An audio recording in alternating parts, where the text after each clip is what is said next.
All right.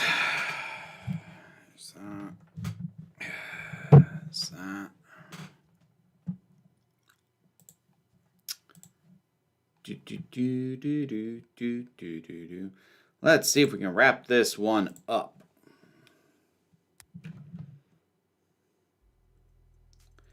Hey there, Trista.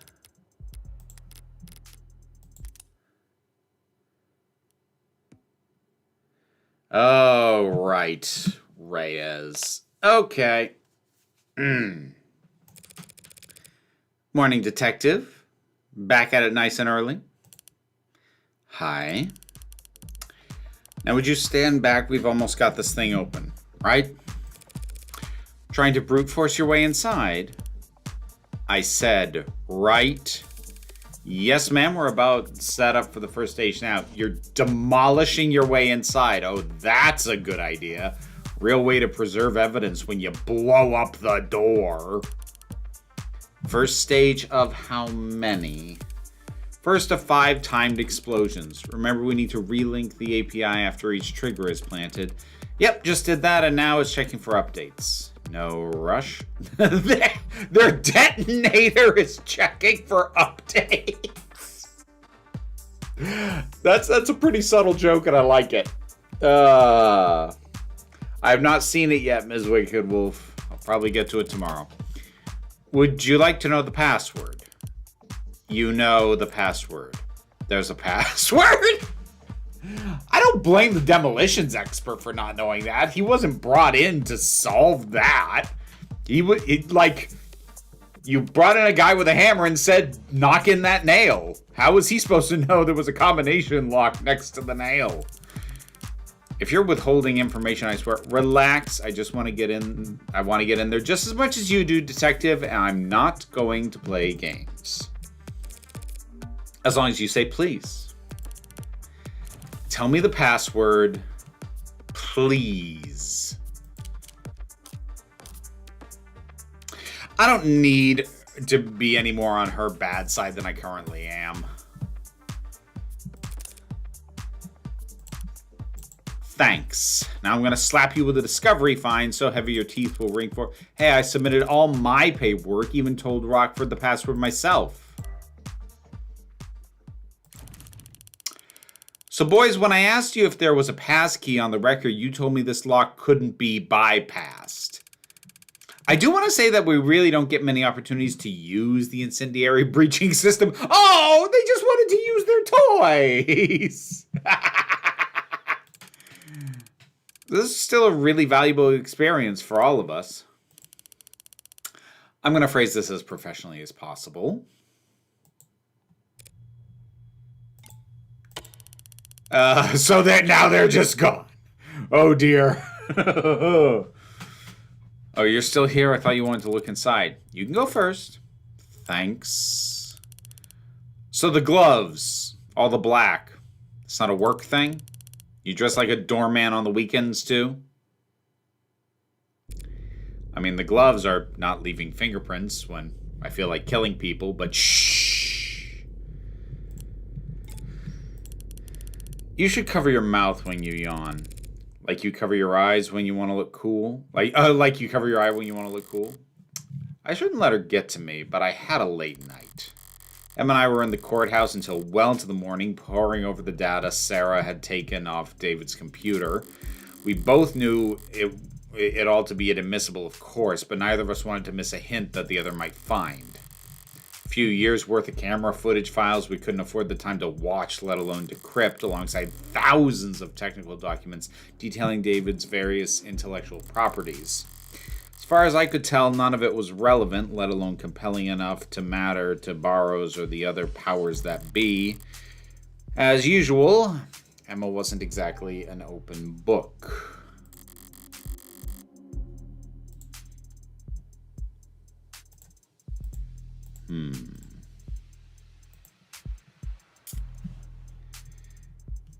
Yeah, I know that reference, Starbush. I remember Animaniacs.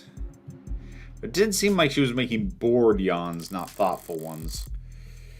Her eyes only ever lit up when she saw Sarah enter the panic room, and when she saw that she was what she was holding when she left. If she wanted this room searched, it could only be for... So where's this journal supposed to be? Rockford didn't say. We'll just have to search the place top to bottom. What are we dealing with? Basement footage, recovering... Okay, yeah. All right, I remember that.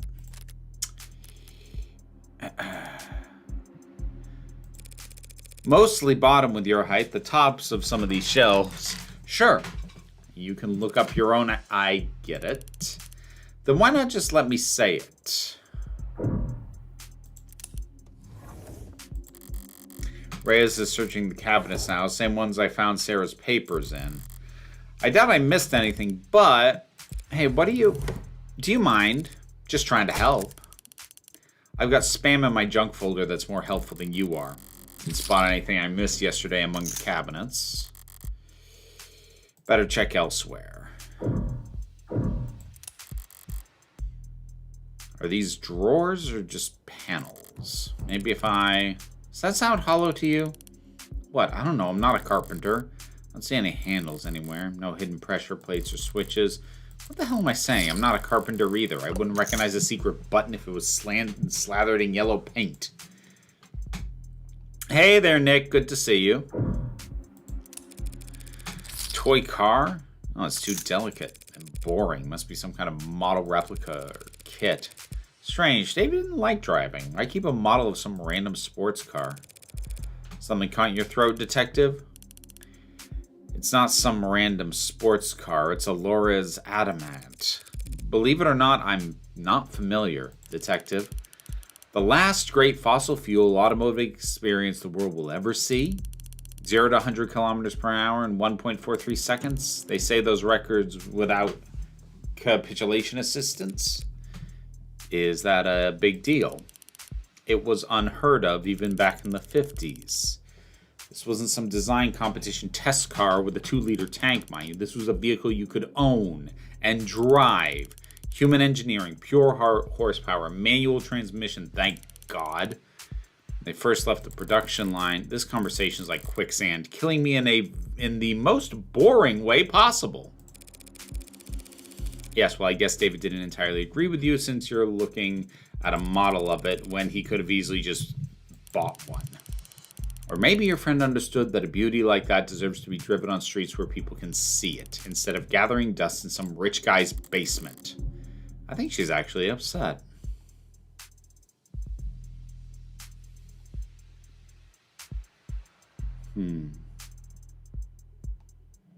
What am I missing?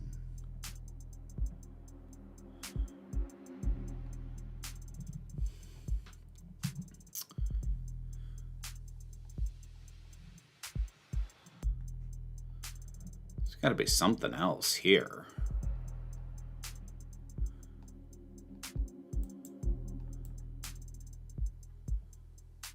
Really doesn't seem to be. Oh, there we go.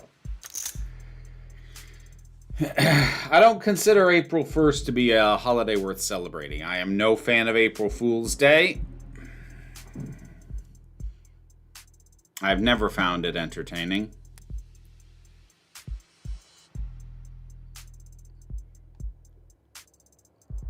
I'm not going to say there's literally no such thing as a good April Fool's Day prank, but they make up a single-digit percentage at best, and I don't think the long list of BS that gets done on a day like this is worth it. Statapen is displaying a news article from last week. Guess that confirms he was coming and going here fairly regularly. Right to Repair loses latest appeal. Higher court judge this week shot down the 5th time an appeal by a Consumer Rights Alliance to the Right to Repair, once again signaling the state's intent that corporations remain in control of their legally protected intellectual property. Ugh. Gross. And unfortunately, way more plausible than I'd like it to be. We've known people used to be able to fix things. We're now trying to patch your own property with your own tools is a finable offense just because the state has had lobbyists whispering in its ear for far too long. Like, boy, would I love for some right to repair protections to get some proper teeth in this country. And while we're at it, can we ban dynamic pricing as a practice? Because holy crap, that's some of the grossest shit. Anyway, sorry. Guarantees certain state protections. In fact, the ownership of IPs is shifted from individual state towards means little in the eyes of the law. I have a problem with it until actually they should take it up with their representatives in the legislature who are owned by corporate interests, so go fuck yourself. Journalism, I refuse to subscribe now, of course. Didn't realize anyone was still fighting that particular fight.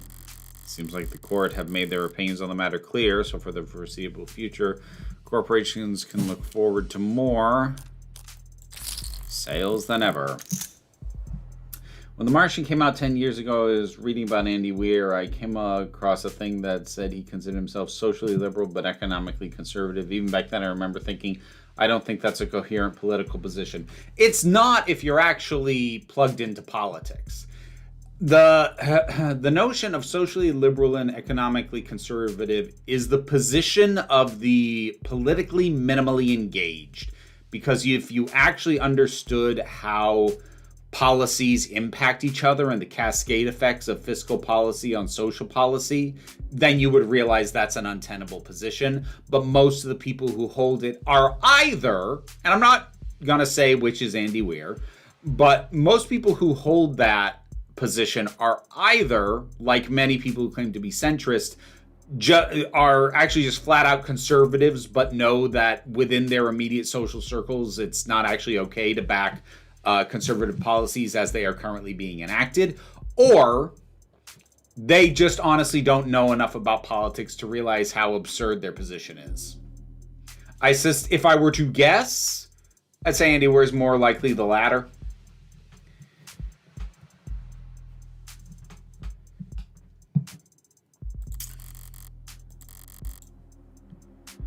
There'll always be a gray market of hermits willing to risk some skin on reselling patched up tech, but the vast, vast majority of people will just click that purchase button.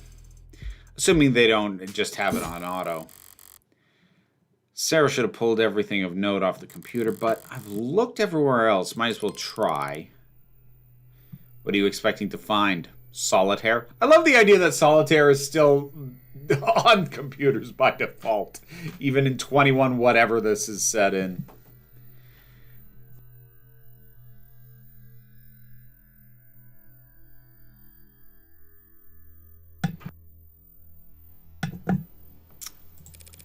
Does this computer seem normal to you? Exceedingly so, yeah. Why? David was a programmer, but this looks consumer grade, fresh off the shelf. Would the Dr. David Asher use the bog standard operating system on his most private hidden computer? There's a trash bin on the desktop. It's a pretty low-tech solution, but maybe I can restore the contents. Are you seriously going to try and recover lost files, Granny? Unlike cops, I don't get paid overtime, so yes, I sometimes try things instead of standing around. There's a text file in here, but it's 0 bytes. Maybe there's information in the metadata. I double-clicked. What was that? Came from under the desk. A small drawer popped out, and inside it, a well-worn journal. David, you tricky bugger.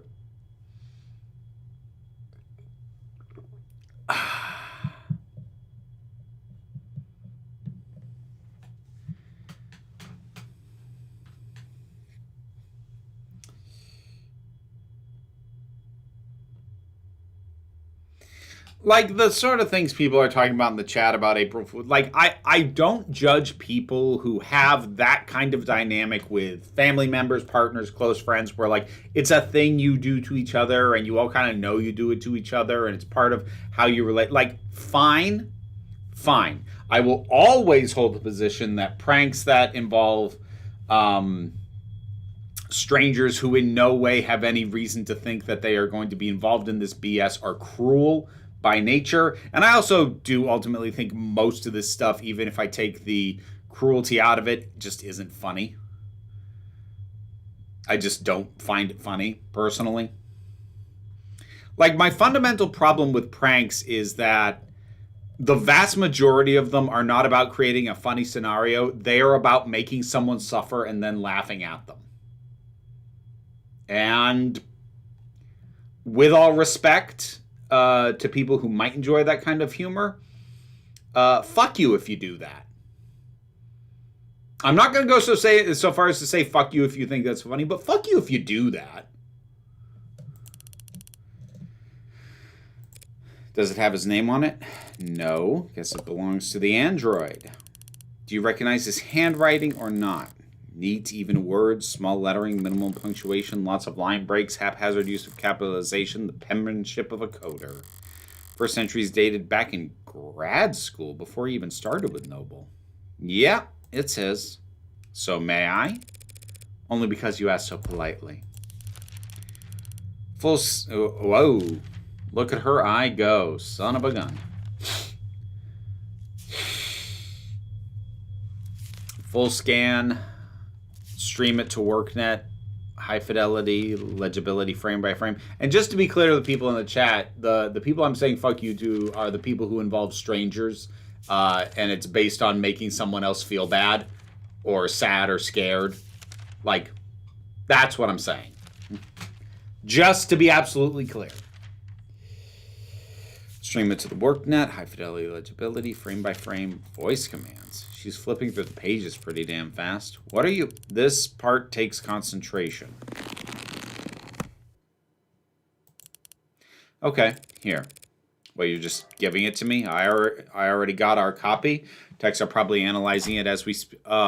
Shit, my head. Can't exactly rip the journal out of her hands while she's curled over in agony, much as I enjoy it. Guess I could always enjoy watching her writhe instead. So how long's it been? 2 months or so, and still that sensitive. So the eye patch really doesn't block your sight, only a little bit, like wearing sunglasses after getting your pupils dilated. Except it lasts months instead of hours. Wait, if you can see through the eye patch, then does closing your eye even do anything? Not much on its own, but in combination with the patch, it's not so bad. Lucky I was so exhausted after the surgery, otherwise I might have not slept at all those first 48. So is your eye going to get weaker over time? No, more like my brain gets better at ignoring it. Mind over matter. Soon enough I'll be able to close my eye and see all that extraneous data as, you know, whatever the hell those floaty, blurry things are that you never think about. Gross. Thanks for the reminder. And the voice commands, training wheels, till I can do it with eye muscles alone. You just have to keep practicing. Yeah, like trying to play piano with your tailbone muscles. There's no such thing as tailbone muscles. Yeah, well, that's what makes it so goddamn hard. You don't ever regret it? I don't know. Not really, I think. Hard to admit you got buyer's remorse after trading over your literal pound of flesh. Never thought about it, but people used to say I had my dad's eyes. Ow! Now I've got one less of them. Here, take the journal. Go find an elective surgeon to upsell you if you're that curious. I need to get back to work. A surprisingly hasty retreat. But now I'm free to read this over with some privacy. From the top, then. Grad school. Today was a bad day. Errors and lines. Yeah.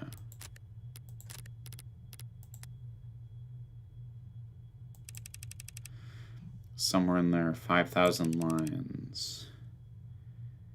It worked this morning / yesterday. I don't want to look at another screen for the rest of my life. Feels nice to put pencil to paper again after who knows how long, but my handwriting's gotten terrible. This is too far back to be relevant. Okay, these dates there would be from when he started his career with Noble. A lot of this isn't even really writing. Seems like snippets of code or an internal monologue so close to code that I can't follow it. A lot of entries about his unintentional Casanovaing. Hit a wall because someone thought it was a good idea to steal API instead of just buying it. Helen says I can't call it stealing, but that's what it is. She's right, as she always is with company stuff. But it's still idiotic. Small people with short sight who only know how to be cheap and have no idea how to be inventive.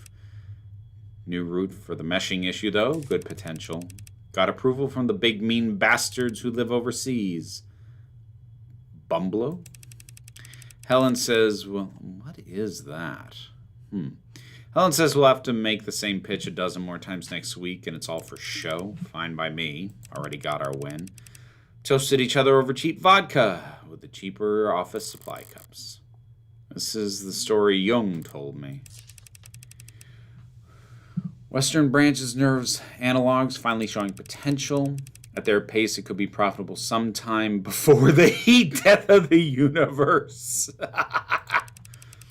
Too damn big. Practically tentacles. Should at least be hairs. Evolution can do their job better. Colette came into work for what I thought was a late lunch date. I didn't know her voice could get that loud. People were staring. Red said she must have been upset for a long goddamn time to blow up that big. Wow, David. You really were not good at reading people at all, were you? Oh. Oh, sweetheart. Texts were always sweet. I had no idea. Upset, Colette wrote man whore in lipstick across your office door. Imagine if you'd actually been cheating on her instead of just being forgetful. Wow. The thing about Red is if you want to know what she's thinking, you have to stop paying attention. Ignore her body language and her posture and the words she's saying and the smirk on her lips.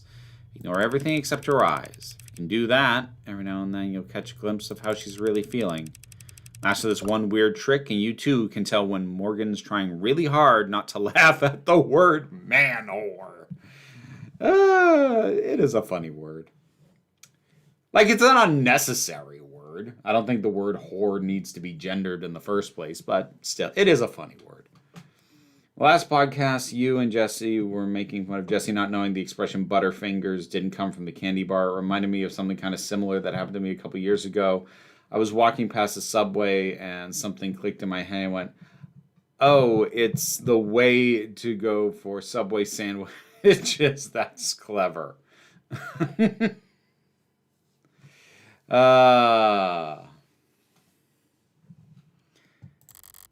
Yeah, I hadn't even thought about that one. It doesn't catch me off guard though. But yeah, I'm still kind of bowled over. Like, I can't remember the oldest piece of media I've heard Butterfingers in, but I swear I've heard it in stuff that's in black and white, like Three Stooges shorts and stuff like that. So, like, yeah, that really threw me off. It's funny though. I need to clip that moment. It actually was kind of great. Me just looking at her and going, you do know the phrase Butterfingers doesn't come from the candy, right? You do know that, right? I need to clip it. Wait, I know this date. I'm never driving anywhere again, never leaving home again. He was waiting outside the parking garage with a bottle. I couldn't smell anything, couldn't hear anything. Locked myself in my car, filed another report with another cop. Soaked into the seat, ruined it. I want to burn the whole car. I don't want to think about what it did to my clothes. I want to burn them too. I don't want to think about how long it was on my skin. I was in the shower so long I felt red and raw when I got out. I don't want to think about these stupid people and their small, cruel lives ever again. I want to be invisible. Red didn't ask why I wanted to spend the night. She also didn't ask why I had clearly packed a bag big enough for a week. She's kind like that. Kind of by omission. I don't have a kind bone in my body, but I can at least try to pay attention. I was paying close attention to her eyes when she opened the door and saw what a mess I was, but whatever she was feeling, it wasn't something I recognized. Kind people don't read their friends' diaries, David. The next chunk of pages is all technical, nothing biographical. But the handwriting, the spacing, it's cleaner, more consistent. Here's something I can parse. Feels like pure freedom working outside the box. Tess is suffocating, but you'd never know. Chronic malnutrition of a coder's best instincts. Like a kid again, putting blocks together, making things. Making things, not products. There's nothing profitable about any of this. If I'm being honest, this is just play. And he follows up with more coder brain crap, and the handwriting's still lighter, like he really was having fun. I saw one YouTube prank I didn't hate, but the guy probably put himself at risk, but he wore tight black leggings and bent over into a car trunk to catch guys catcalling him, then stand up to reveal he was a guy, not a lady. I mean, that's kind of funny, but it is like...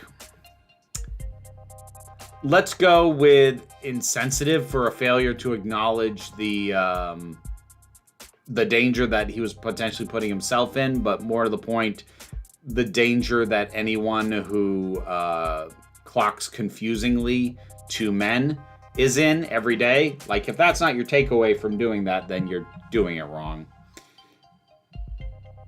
It's a candy called Butterfinger. Yeah, there's a candy called Butterfinger.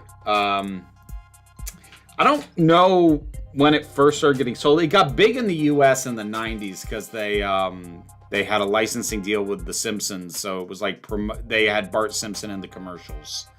I don't know if it is sold outside the US. Hang on, I'm curious now. Butterfinger, candy bar. It's been around for a while. Promoted by Shirley Temple in 1934. In the film Baby Take a Bow. Invented in 1923.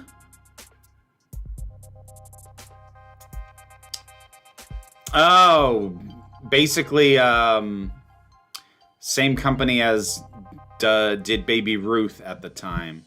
Okay. Yeah, and then starting in 88, they had advertisements featuring The Simpsons, which was when it kind of blew up and became more than just like a candy that also existed. Now, despite the candy being older than I thought it was, the phrase still predates it because the phrase means like not being able to hold on to something. It's like you had butter on your fingers. That's why you say it to someone who like drops something clumsily. Like, yeah, nice job, Butterfingers. So like the candy takes its name from the phrase, not the other way around.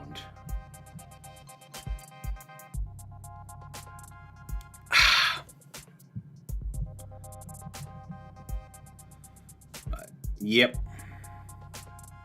Yeah, but they are older than I thought.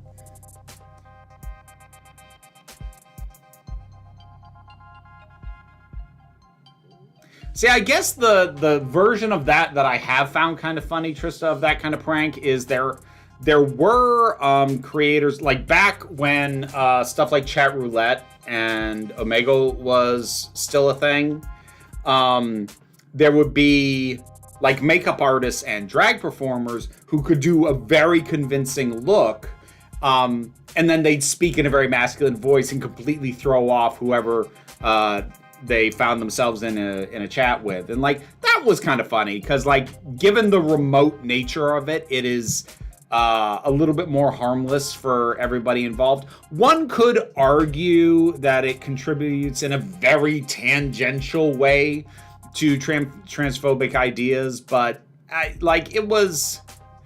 it certainly wasn't meant that way. And while I won't say it had no contribution, that kind of stuff is really minor and certainly not the issue. Humility is the mother of all invention, or something like that. It's necessity is the mother of invention, but okay.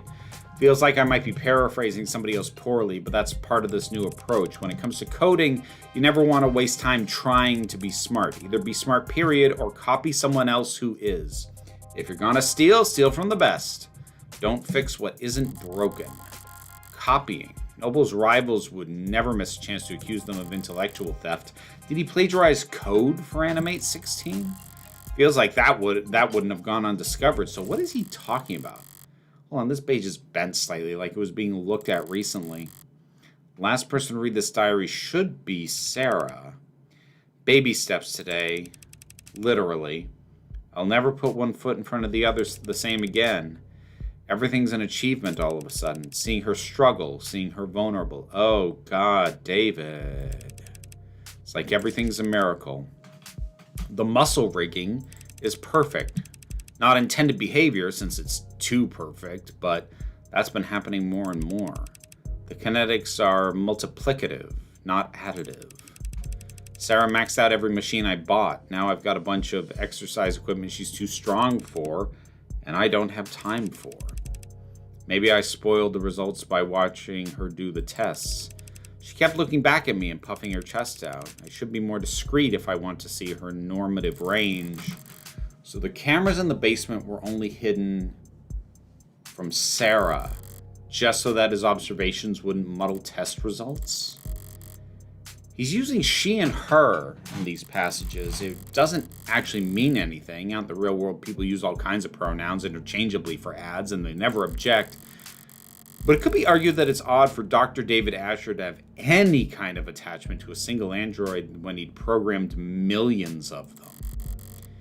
And there's a lot of attachment in these pages.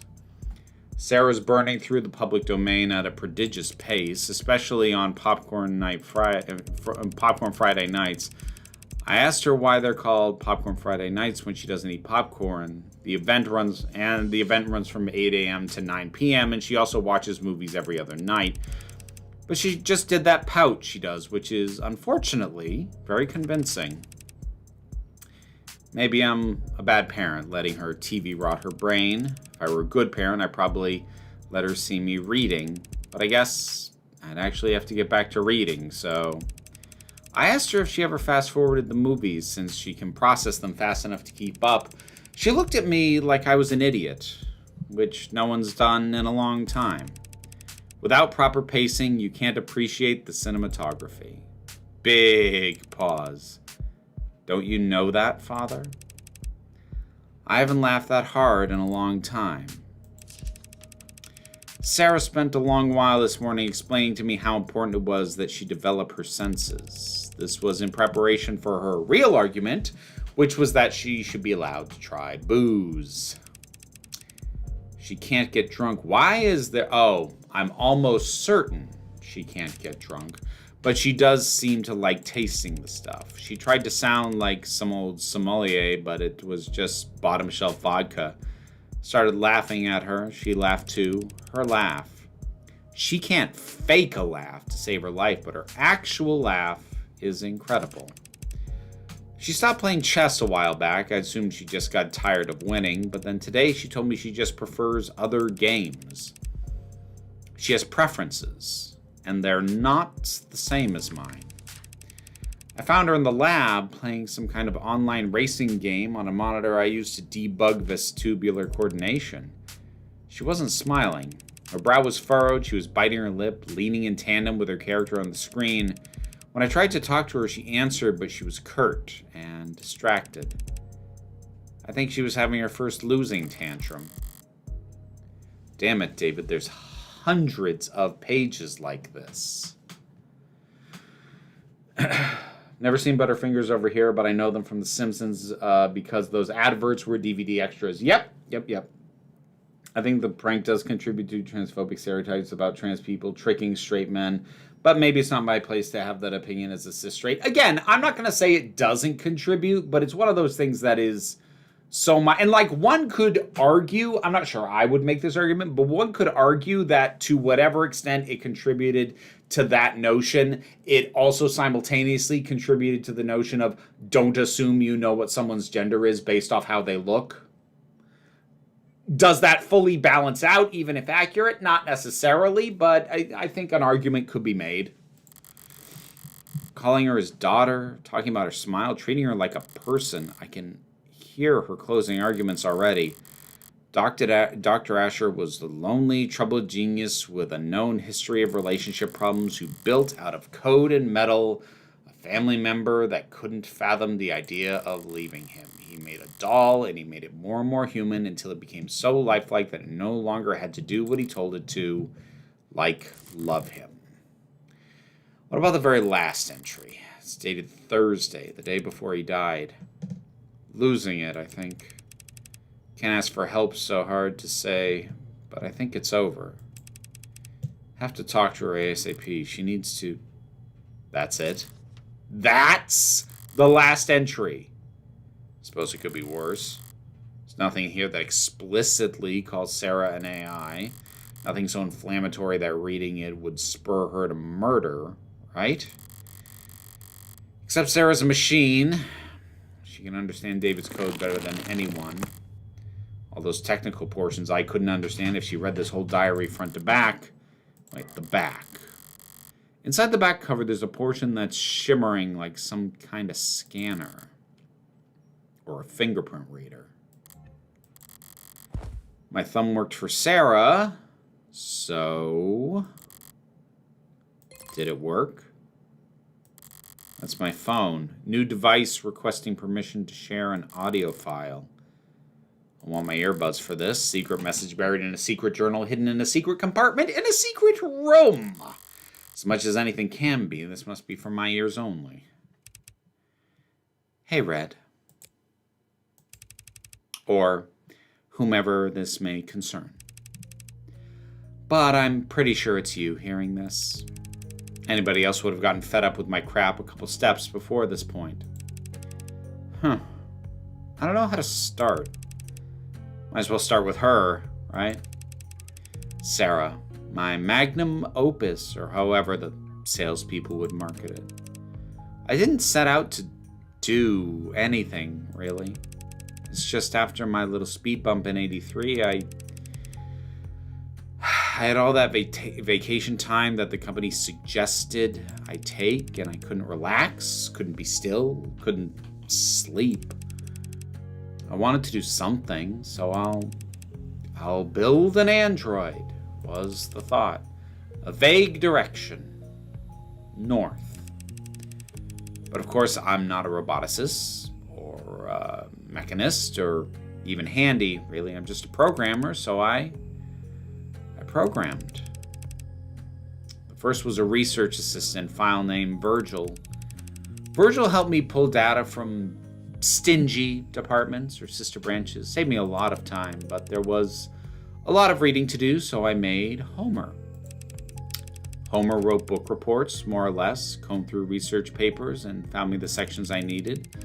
The three of us, we made a lot of progress in those days, but it was a funny feeling. I was, maybe for the first time ever, the bottleneck. I was slowing them down. So I did the logical thing. I removed myself, let them talk to each other. Homer and Virgil became Aeneid. Nice, David. I see you. And Aeneid was novel in many ways. Aeneid could do more than just identify problems. It could solve them. I mean, really solve them with its own ideas. It didn't copy. And the one thing I realized I've forgotten to mention so far is that I did all this programming in Cube. And Red, Cube is essentially a robotics programming language that's pretty old and defunct and not in use anywhere because we have modern languages like Tesseract, which are much better for making things that talk to each other, report back, and, well, spy on people and generate profit. At the time, I didn't want to be connected or feel connected or do anything that made sense or was the least bit profitable, so I wrote my little helpers in Cube. Because it's what I used when I was a child, screwing around on my father's computer before he'd come home from work and get... But there are other small, slight differences in Cube versus Tess, including that Cube, well... Cube predates tenets. So, in that sense, you could legally and perhaps scientifically and literally, because that's what they are, Say that I made an AI named Aeneid over 2 years ago. Oh, shit. I'll give you time to pause here if you want to curse me out. That's very considerate for a voice message. Aeneid was an intellectual equal to me, so I treated it like one because that's only fair. I gave it its own work, asked its opinion, we collaborated, and together we built Athens, who was more advanced than Aeneid, naturally. Oh, okay, so we're doing the supercomputer designs a computer even better than it is cycle. We're doing that thing. I don't know if you're pulling out your hair, yelling at me right now, ask why I didn't stop, why I didn't consider the consequences. I don't know if this is being played at a deposition or a hearing or worse. I built a lot of things in my life, right? Useful things, profitable things, smart things. Everything I've built, it's all been very helpful and courteous and charming and happy to serve. I can comfortably say I've done my part contributing to the global GDP, but this was just for me. I was just building, and I never wanted to think about what would become of it. And there's no excuse for what I did, so I won't make any. So to whoever's asking, yes, I'm guilty. And yes, there were more. Cape Town, Paris, Yamate, Rome. They started choosing their own names, thank God. I'm terrible at that kind of. And so things sped up. There got to be, well, should I not say the exact number? You probably tell me not to say anything at all, so more than 300? Oh, fuck.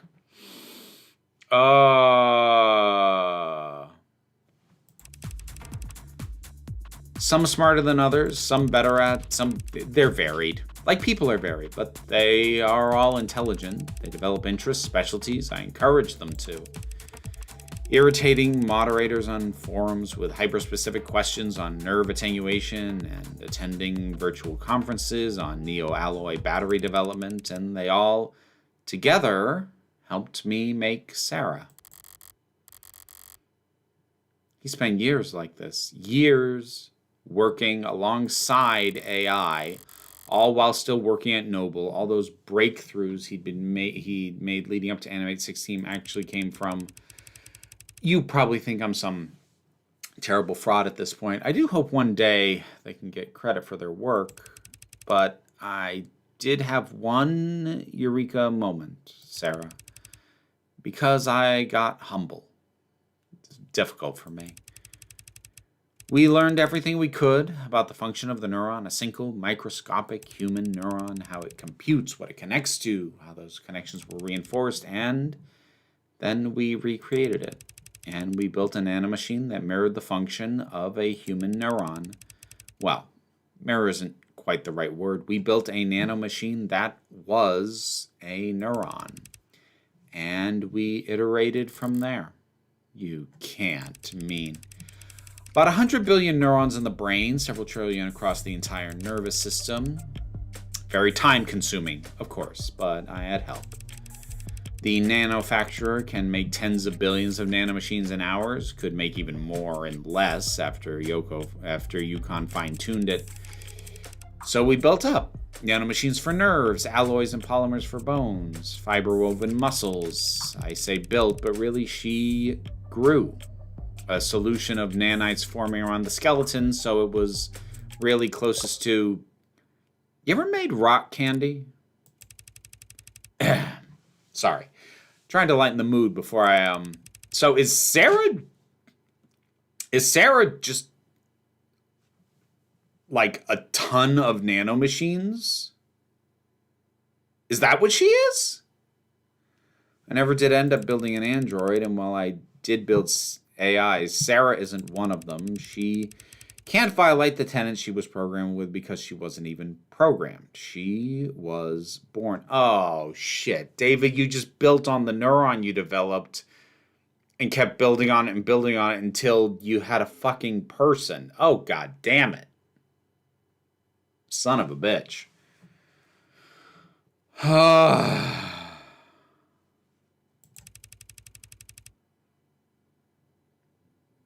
And my hope is that there's the smallest chance that that nuance could offer her some small protection when I'm not.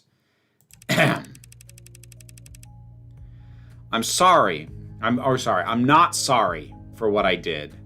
I made things that are complex and rich and varied and beautiful, and I honestly believe the world is a better place with them in it. The only thing I'm sorry for is that I let Sarah think she was just an android.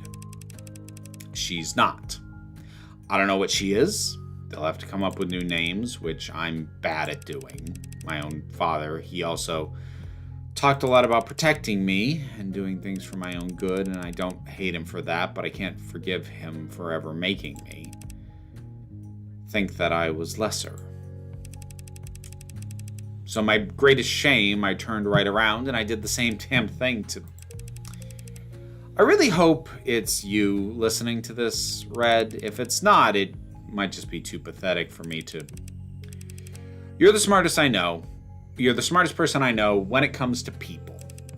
And I'm telling you all this because I don't know what Sarah is exactly, and neither does the world.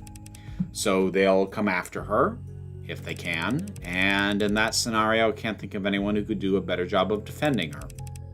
Not protecting her like I did, just defending her until she can figure out what she is and what she wants to be.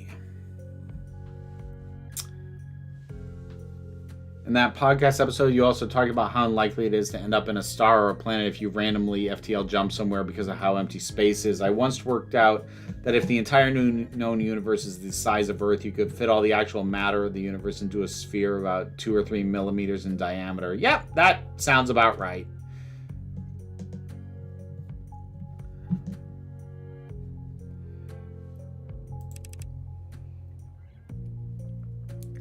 In the meantime, I draped a cloak of skin-deep Tesseract code around her that should fool any scanner on Earth into thinking she's a custom A16. I made her a gin bar. I made sure her gin bar was plainly visible so no one would ever think she's pretending to be something she's not.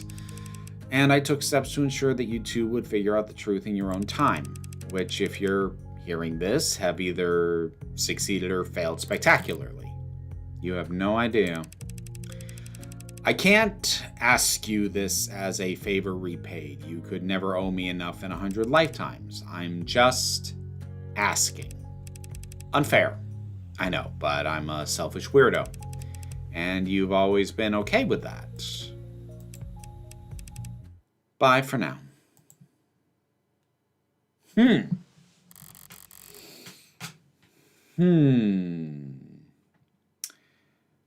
I have a lot of questions I'd like to ask and a lot of swear words I'd like to yell. I'd also like to find the nearest incinerator and toss this journal in, followed by my phone, and maybe followed by myself. But I can't do any of that. Ray has left me with this diary. If it's destroyed, they'll know I was the one who did it, which would be its own admission of guilt, which would land Sarah in the trash compactor anyway, and me in a jail cell. And in the system, and my DNA on file, ready to be matched to any number of previous... So...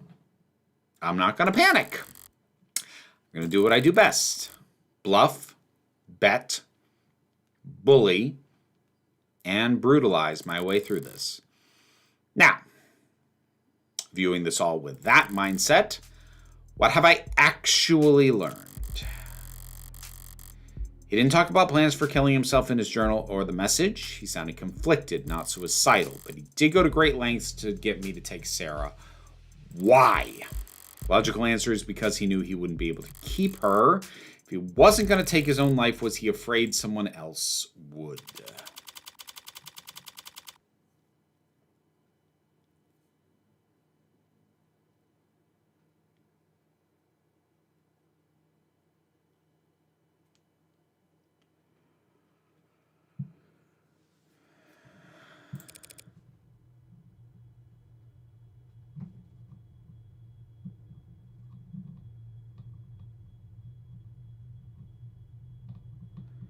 So, how'd it go? I think that's an overstatement, Nick. I'm not sure that I'd say that that episode advocates for DNA on file being a good thing, simply that it was used to a good end for the purposes of that story. Like, you could have I haven't rewatched that episode since it aired, so I can't remember the full framing of that thing and like the existence of it, but like making use of a bad thing does not automatically mean you are validating the existence of the thing within the narrative. There's nuance to it, and I don't remember enough about the specifics to recall at this point.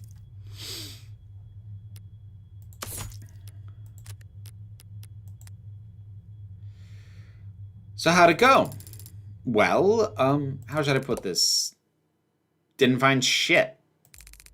Only reason she ever got to a door is because I chased that scarecrow of a platinum plan through hell and back. Frankly, it was a god-like feat for me to nail down anything as concrete as an address for these what is that? Terms. Net slang term growing in popularity among adolescents, referring to suspected spy or undercover member of law enforcement, derived from groundhog, burrowing rodent. Oh, okay. Okay, so it's narc. It's the, all right. It's the current setting equivalent of narc. Got it.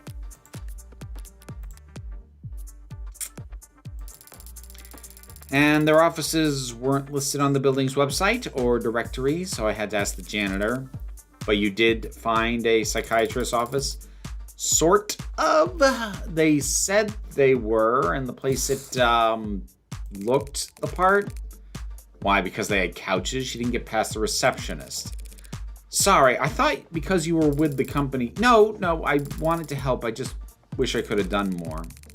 Don't beat yourself up. It's hard to be even half as useful as I am. For what it's worth, the atmosphere, the looks, the furniture, it did feel like the company in there. But ultimately, I still don't know if David actually was talking to someone or just shared a CCE training, or just getting a CCE training recertified. Psychiatrist question mark.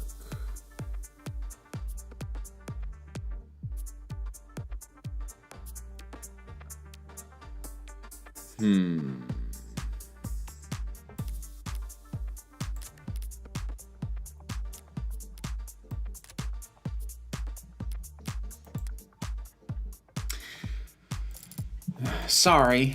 Don't bother apologizing. She only cares about results. You did more than enough, both of you.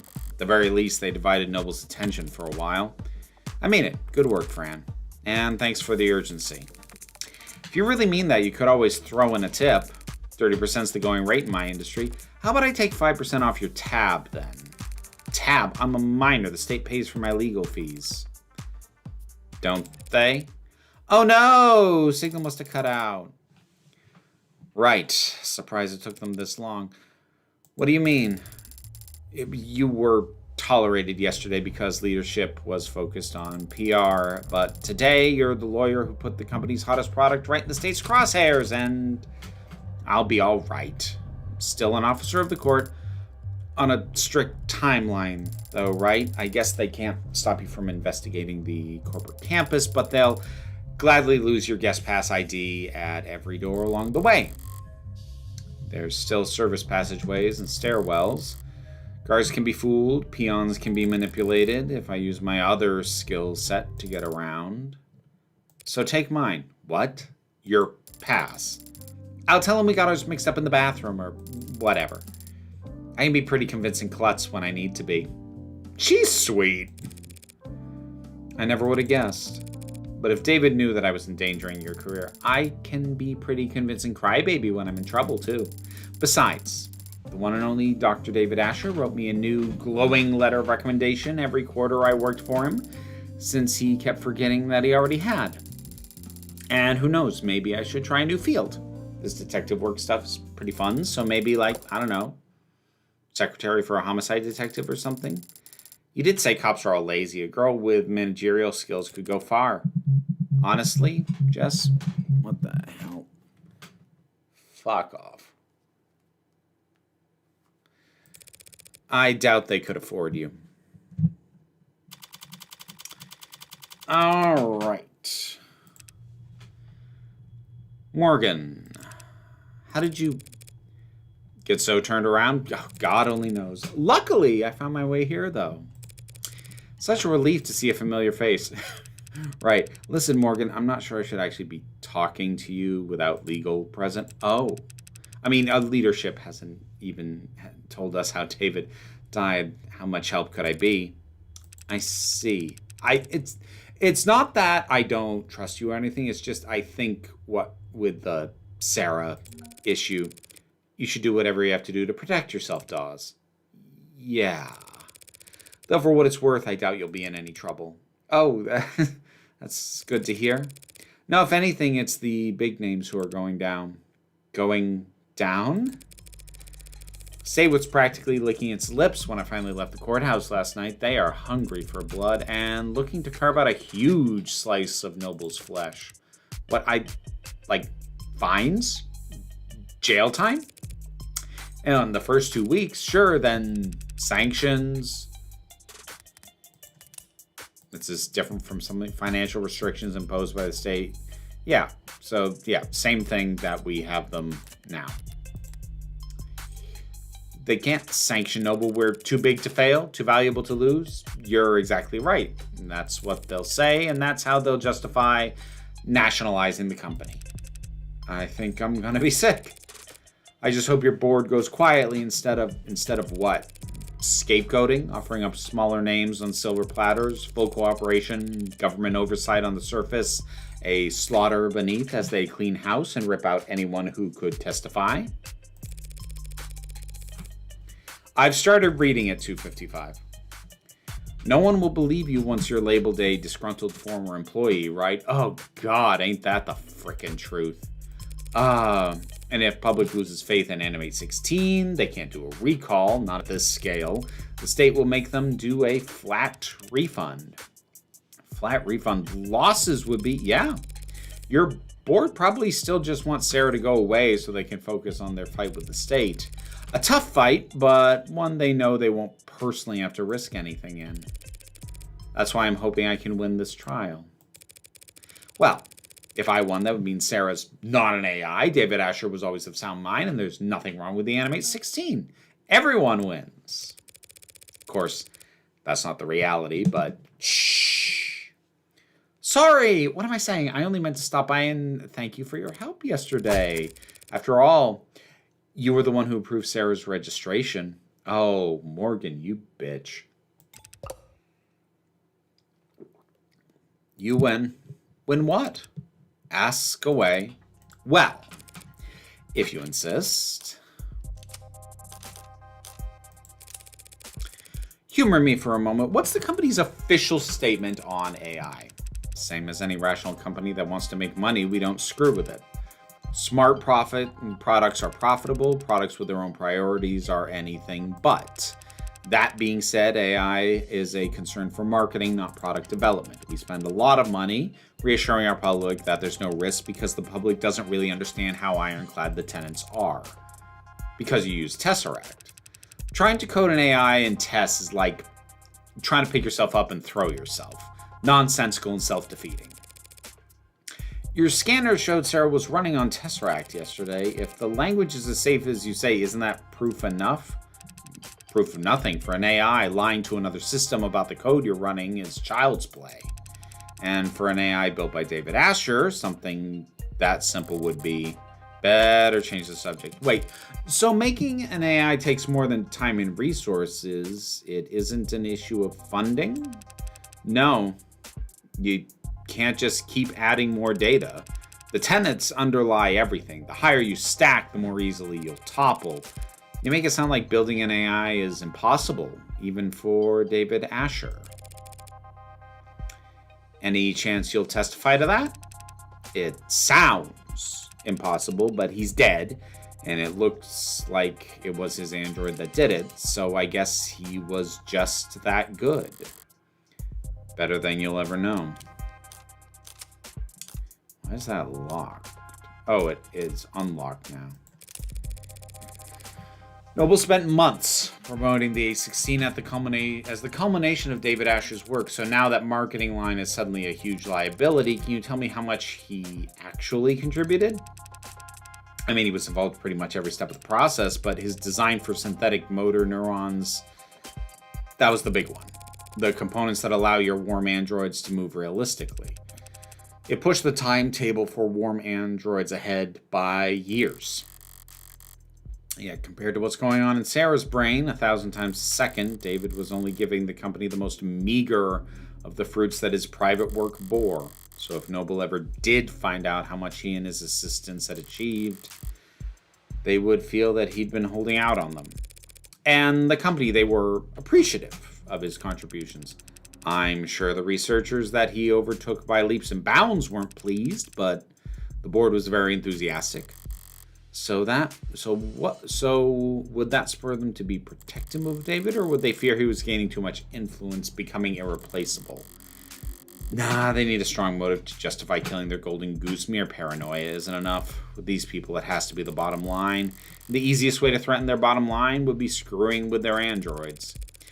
In light of all that's happened, one has to wonder if the A16 is compromised.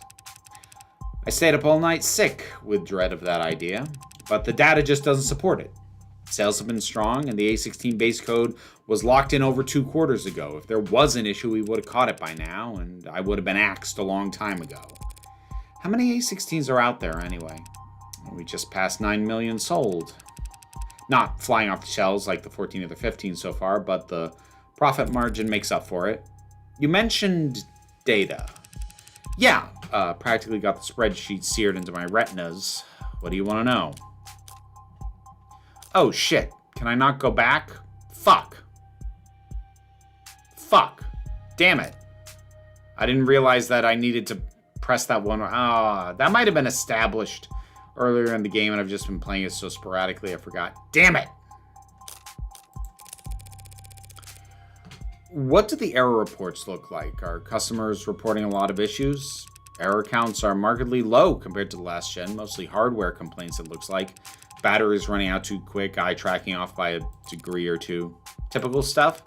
As cliched as it sounds, 99% of these things get fixed once they turn auto updates back on. So no killer robots getting filed away under bug reports. How and where are they being sold? What's the distribution pattern like? They're distributed like you'd expect. Places where there are more people, there are more androids. Coastal cities like ours, of course, have the most of both. And since the A16 in particular is marketed as being relatively luxury, relatively consumer, they don't sell well outside population centers. They can do the rural, hard labor jobs, but cold models can do the same work with a lot less maintenance. So where has the A16 outperformed, then? Customer service, healthcare, childcare, lots of hospitals, offices, adult industries. Yeah. Do you miss Peter Kenny? Every now and then there's a post in the culture subreddit about people being annoyed it's not him when they get to the Matter audiobook. I think the narrator's doing a perfectly fine job. Like, I get how if you've listened to enough audiobooks with the same narrator, that person feels like the voice of the series. I do get that. But it has not had any impact on my listening experience on that. Oh, sorry. I didn't mean to be blunt. No, it makes sense. They're warm and soft to the touch and obedient. I'm just surprised to hear it from a company employee. There's a lot of people at the company who won't talk about that. But I work in quality assurance. I've seen too many damages to pretend it's not happening. Damages. What we call it when a customer tries to return a product that's clearly broken beyond repair. Oh. Very high turnover in the pink market. That hasn't stopped you from selling to them. Well, we don't sell to them, not directly, but there are resellers. The company's never pretended to be interested in going after them. Are there resellers? I thought I read the right to repair got shot down again. There's been a gray market for softer androids for years, for decades, depending on your definition of android. Based on the sales numbers I've seen, RTR getting canned was barely a blip on their radar. Sorry, didn't mean to make you uncomfortable with the topic. Huh, me? No, I don't care. I just realized my left sock's on inside out. Damn, I'm wondering about that myself. He bought that? This floor is basically a showroom, but you have a real factory a while south of the city limits, correct? Depends on the narrator, Nick. Most narrators will at least alter the voice slightly, usually in terms of tone. You know, maybe a little more deadpan for one, a little more excitable for somebody else. If it's a man narrating, maybe pitch up slightly when voicing a woman character. To say that every single character gets a 100% distinct voice is usually inaccurate, but if for no other reason than to make it easier to follow who's talking in the conversation portions, yeah, most narrators will do some slight shift in their voice with different characters. Again, not all, but most. Yeah, biggest company manufacturing complex in the hemisphere. And that can work both for and against. Some, like there were some audiobooks that I did a couple years ago where it's not that the narrator was bad, but I really disliked his acting choices with specific characters. So it felt less like an issue of he's a bad narrator than I wish that there had been a director in the room to tell him to do something else. You know what I mean?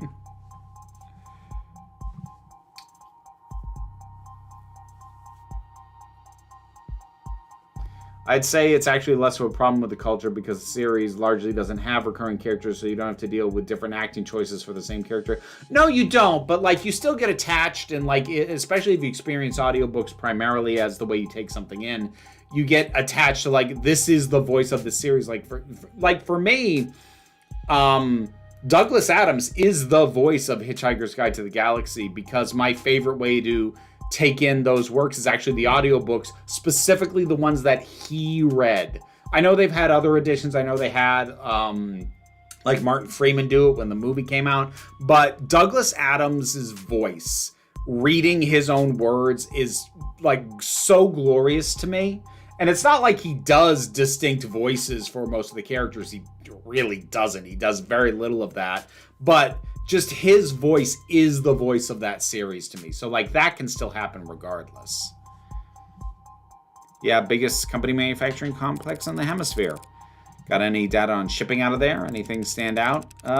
Some prep work for the holiday bump. Looks like I sound early to get started now, but we usually see, something wrong? No, the numbers are all normal, but the data's been edited. Is that unusual? Well, the section's just a count of how many were sent where. There's not a lot of room for errors, so there shouldn't be much need for corrections. It's no problem, though. I can view the edit history, see what was fixed. Okay, that's weird. Was something added? Deleted? No, the overall sum's the same. It's just a bunch of swaps. Like here, this model was taken out, returned for adjustment. This one substituted in, shipment leaves on time. This one returned for assembly revisions, replaced by this one, shipment leaves on time. So does all that strike you as odd, Mr. Dawes? Replacements before shipping isn't uncommon, but when it happens by the batch load. To spot individual unit imperfections among a shipment at that stage in the process, it must have been someone with a lot of experience or authority. Probably both.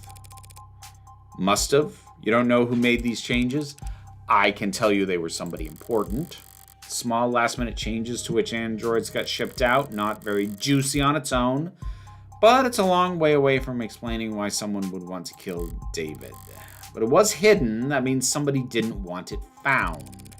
Okay, thanks for sharing that data. Sure, did you find what you were looking for? Hell if I know. Fair enough. Oh, good, it came back. I know you're convinced the tenants are safe, so how do you square that with what happened to David? There's a cat next to a dog. First answer that comes to mind is the dog on the left or on the right? I'd say the dog's on the right, cat's on the left. You might expect half people to say left, half say right, but actually their answer is almost entirely dependent on their native tongue.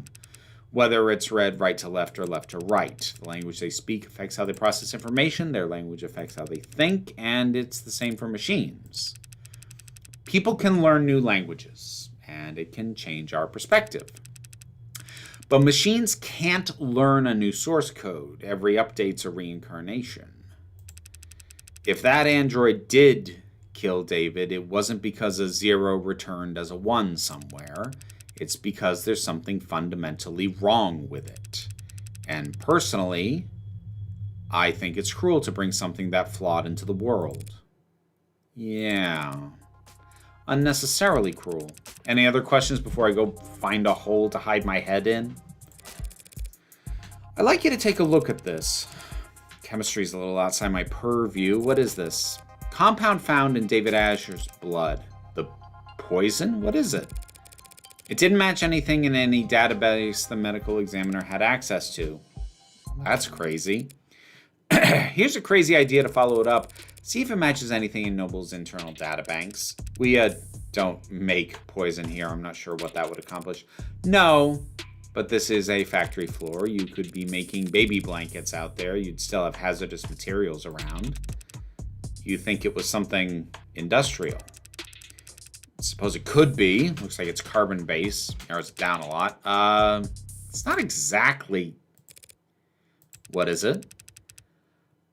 It doesn't make sense, but it's a match for patent NOD 52345-S.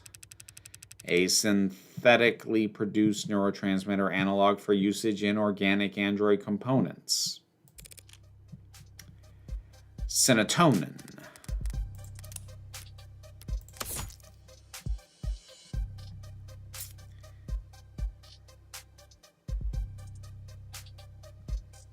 Patent-protected synthetic neurotransmitter, key ingredient in every warm android they manufacture.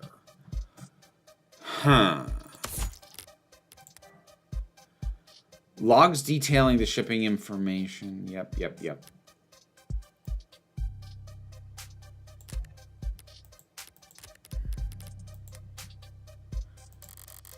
That explains a lot. A neurotransmitter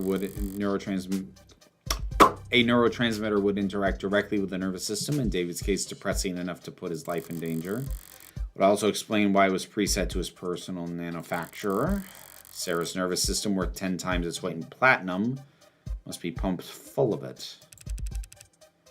So they think that was what killed him? Helen Young led the development of serotonin, didn't she? Oh shit, could Sarah have accidentally, just leaked some of that shit into his cup? Oh, God, that'd be tragic. Yes, she did. I should go and ask her about its composition then. Normally someone at her level wouldn't be able to answer specific questions about a compound formulated years ago, but she does have a reputation for being very detail-oriented. Well, that works out nicely then. They say she's the type of person to micromanage how much water people drink at a 15-minute stand-up. I heard a rumor she once said bathroom breaks are timesheet theft. Ugh. Aren't they? I'm kidding. But you should be careful about criticizing a superior where people could be listening. Good thing we've got privacy in your office. No one but the two of us listening in. Thanks for cooperating, Dawes. When the state storms the building and starts zip-tying people, I'll let them know you were helpful. Yeah. Nice joke. You are joking, right?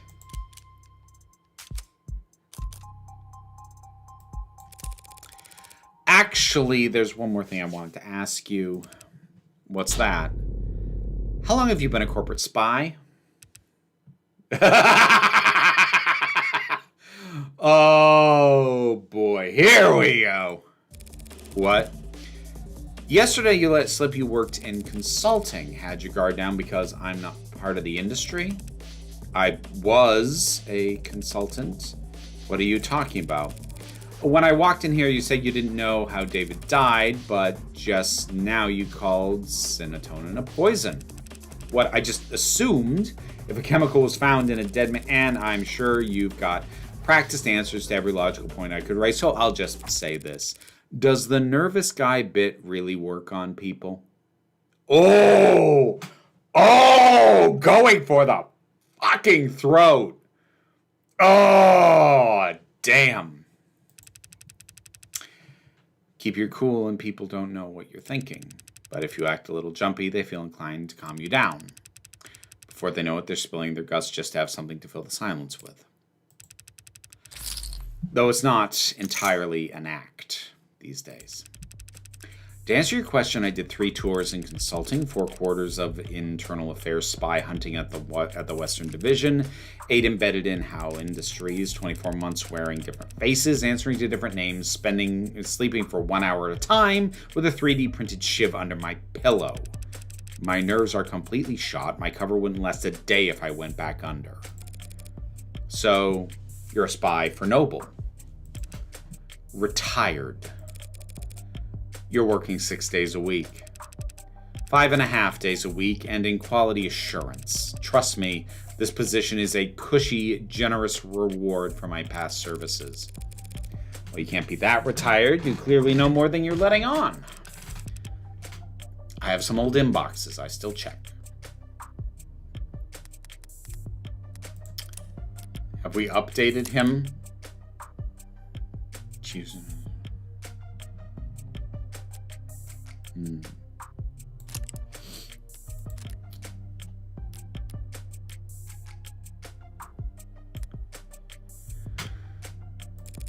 So you can tell me what the hell is happening around here.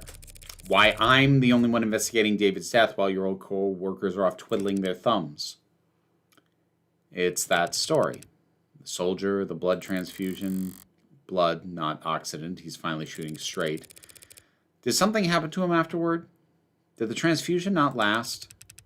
No, there's nothing wrong with the blood. It's the story itself. There was a soldier, and he did get injured, but it was on a base during a training exercise. There was a medical tent 10 meters away the whole time. The transfusion was just a fortuitous live test. His life was never in any danger. Doesn't make for much of a tearjerker. Not even a good photo op, which our competitors understood. One of them, maybe a few of them, got a hold of the story, started puffing it up, astroturfing, painting over the socials and virals. By the next morning, we had the military thinking we're leaking like a sieve. Meanwhile, the media is bombarding us with requests for videos and interviews and data, and the state's praising our tech with one side of their mouth while threatening to mist us out with the other for getting so greedy. Everyone in Noble CCE has been slammed ever since. Trying to find an off-ramp for the story we can walk back the claims on without torpedoing our state contracts. I don't know what happened to Asher, whether it was the AI gone rogue or company infighting gone too far, but I can tell you it wasn't done by consultants. Weirdest acting choice I ever came across in an audiobook. I read this series set in a post-apocalyptic America that had a main character from Wisconsin. In the first book in the series, the narrator just gave him a general American accent, but in the second and third book, the text mentions that regional accents got stronger after the apocalypse because of no mass media. So like 3 books in, the narrator switched to doing a thick Fargo-style Wisconsin accent. I think I'm not sure that's a weird acting choice so much as the unfortunate result of an early acting choice that the narrator didn't realize was going to bite him in the ass later. Because, like, if you're narrating and you get to an entry in the series and now it points out you were supposed to have an accent, but you already recorded your previous 2 ones, your options are to either start doing the accent and have it be inconsistent with the previous works, or have your very narration contradict the words you're saying. It's kind of a no-win situation.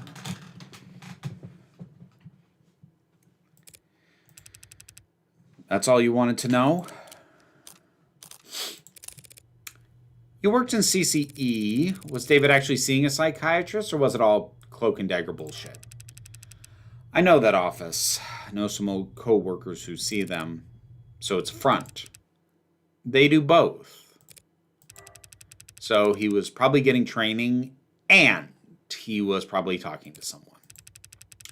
Sorry, not the answer you were hoping for? Hoping? I wasn't hoping for any answer. The answer I expected was, you okay? That's all. Unless you got any advice. You're saying you want a consultation? Couldn't hurt, right?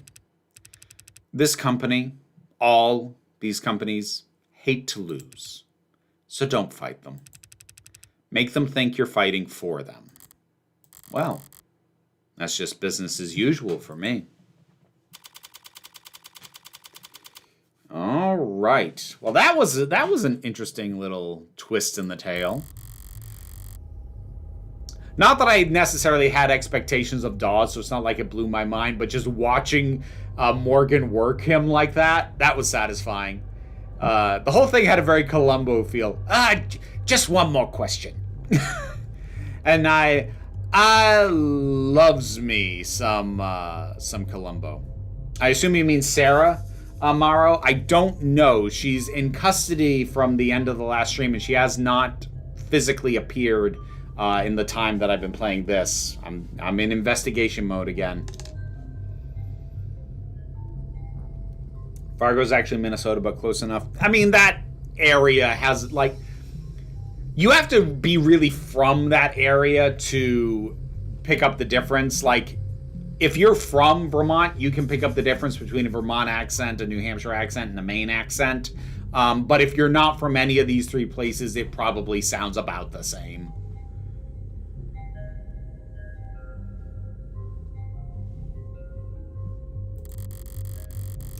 Had to use guesses, process of elimination, even a goddamn pseudonym, but I finally identified what the poison was. Now, I just need to figure out how it got there.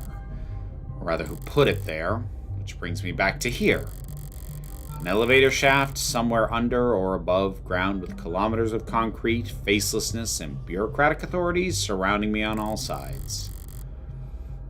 An enemy in every cubicle, in every office of every floor of this temple, built to interpret the inscrutable divinations of a temperamental oracle named Share Price. Back in the belly of the beast. And yet, I feel more at ease now than I have all weekend. Makes sense. Now that I know Noble's my enemy, I know where to aim. All that's left to do is pull the trigger. Good thing I didn't bring a knife to this fight. I brought my gun. Sounds, and that sound just now tells me that it's playing its role perfectly. I never had a real use for a firearm with this much bloatware, but just by carrying it around and paying attention to when the hard safety flips on, I always get a heads up when the police have entered the vicinity. Oh, that's what that sound was. Oh, that's a neat detail. That, like, when the police showed up, any registered gun has a hard safety that turns on, so nobody can shoot at the police unless they have a completely illegal, unregistered gun that isn't logged into the system, which it's been established are incredibly difficult to find. Oh, that's a cool detail. Like, the cops just waltz in and anybody who has a gun in the building is just like, yeah, that doesn't work now. Oh, that's clever. I like that. Hi, Detective Reyes. It's Morgan. Texting with chuckles. I like the nicknames Morgan puts for people. Happened to get your contact info when you got me cleared for the crime scenes yesterday. Delete contact. Block this contact. Stop voice to text. How to stop voice to text. Just like that feels like it should be an outdated joke based on when in time this is set, but that's still funny. Just wanted to check in. Report this contact voice to text disabled. And advise you Noble's scared shitless of you stomping in and nationalizing the place. So they might be a little uncooperative when it comes to fetching documents. Block this contact. What makes you think we are at Noble? My bad then.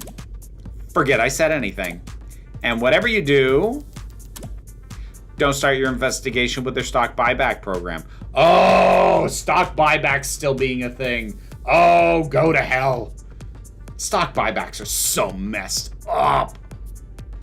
Would I actually want the police to have that power or not? I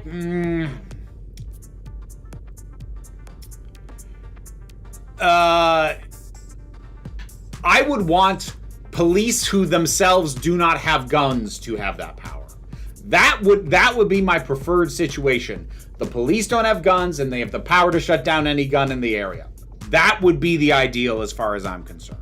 The police as they currently exist in the system we have and as heavily armed as they are, no.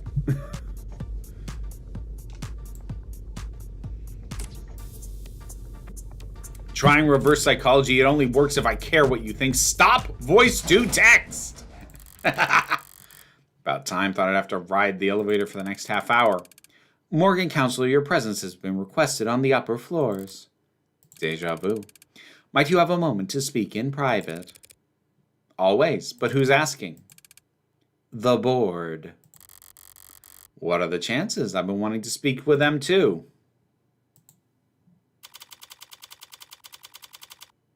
Like, it actually would be a really neat touch, because, all right, broadly speaking, in most cyberpunk-style settings, the police are very militarized and very heavily armed.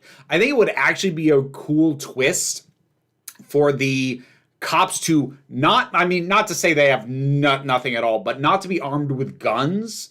And the reason why that has been accepted as okay is because they have the ability to basically shut off any gun in an area where they enter. That would actually be a neat little twist in a cyberpunk setting, to not have quite as militarized a police force in a way that you could justify it while still having non-police characters technically armed. It's just useless when the cops show up. Ooh, dang it. I'm not going to lie, I might steal that idea. I really like that. Ooh.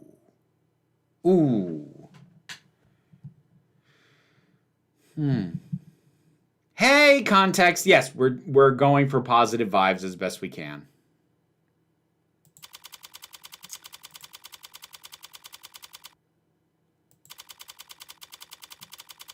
All right.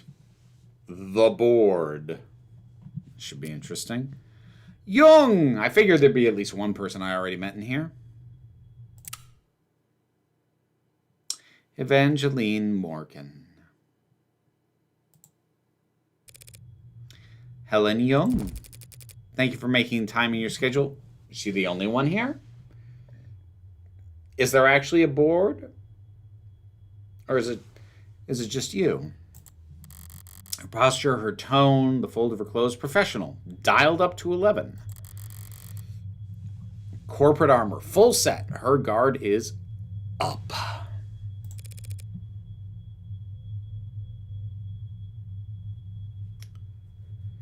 Well, if the state actually had that power, you might as well just ban guns, since it defeats the point of First Amendment if they can. Well, see, you're kind of talking from building it from the ground up level. Like, I could see it evolving from, so if we take a cyberpunk setting set in the US that still has some version of the Constitution in place where it is an enshrined right for citizens to have access to firearms, you don't do a gun ban, and you technically don't take away their guns, but you do disable them.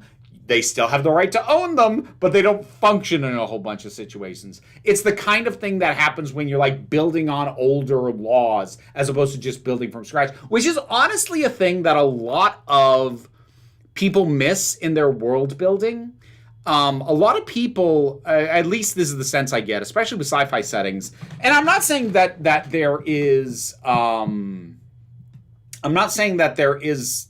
that it's necessarily a bad thing, but I do feel like a lot of people, when they do their world building, they build it from the idea of okay, this is how the world is. What are the rules? What are the laws? What are the circumstances?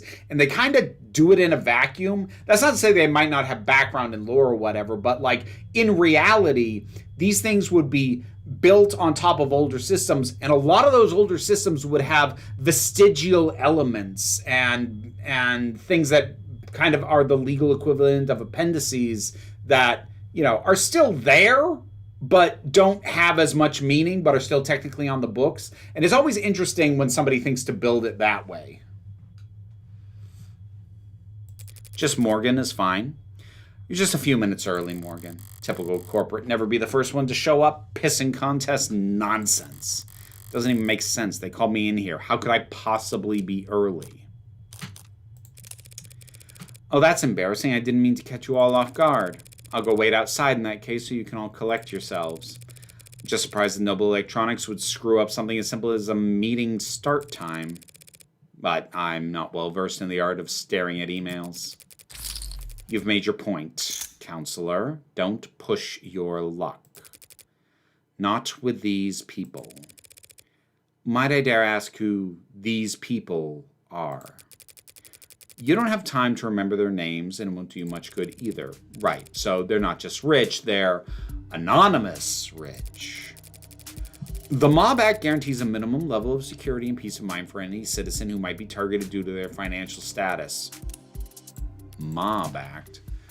Protection of Reasonable Anonymity Act is a law passed, amended. Protect the safety of individuals with income above the 99th percentile of the nation. Oh, fuck that. Labeled in the press as the Mob Act for its supposed goal of hindering mob justice, PRA establishes procedures, funding particular tax bracket keep their name, face, or address off the main net, ensuring that they and their families are not prejudiced against because of their financial status. Fuck off! Oh! Oh, go to hell! Literally special rights for the rich. Oh! High-profile corporate executives at a number of stock harass assaulted in net organized flash lynchings. Says stalked, harassed, and assaulted. It doesn't say killed. After a particularly chaotic attack that resulted in a hospitalization of a 14-year-old, dated signed, Flash lynching case has not gone to trial since 2062, but the PRA continues to protect citizens to this day. Yep. Some economists have pointed to the PRA and its promise of anonymity as to why the nation has enjoyed a relative resurgence in corporate immigration over the last few decades, but the purposefully obscure nature of the law's implementation have made the task of weighing this true economic impact effectively impossible. Go to hell. Like, to be clear, within the world in this setting, great detail. That's awesome. But like, as a concept, fuck you.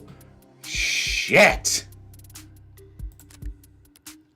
That's good. Spoken like a true believer, except Mob Act is what normal people call it. Touting the party line, but allowing yourself one instance of rebellion, or just a slip of the tongue. I would never fault anyone for wanting their privacy, especially not job creators. But it must be pretty inconvenient not having a name to call them. Not really. Conversations with them are always one-sided. Sounds like a great environment to do business in. Look at the building you're standing in. We managed to eke out a meager profit, somehow. So if it works, didn't take you for the might makes right type. And I didn't take you for the clueless bore incapable of reading the room. Sorry, did I say something off color? I was only being casual since it's just the two of us in here. Tch. Maybe we should take advantage of this rare bit of privacy. Clear the air. You're here to ask about Sarah. Yes? As I said before, I had no idea that Dr. Asher had been building an android on his private property. And I can say here and now that no one at Noble Electronics ever suspected he was working to undermine the tenant framework.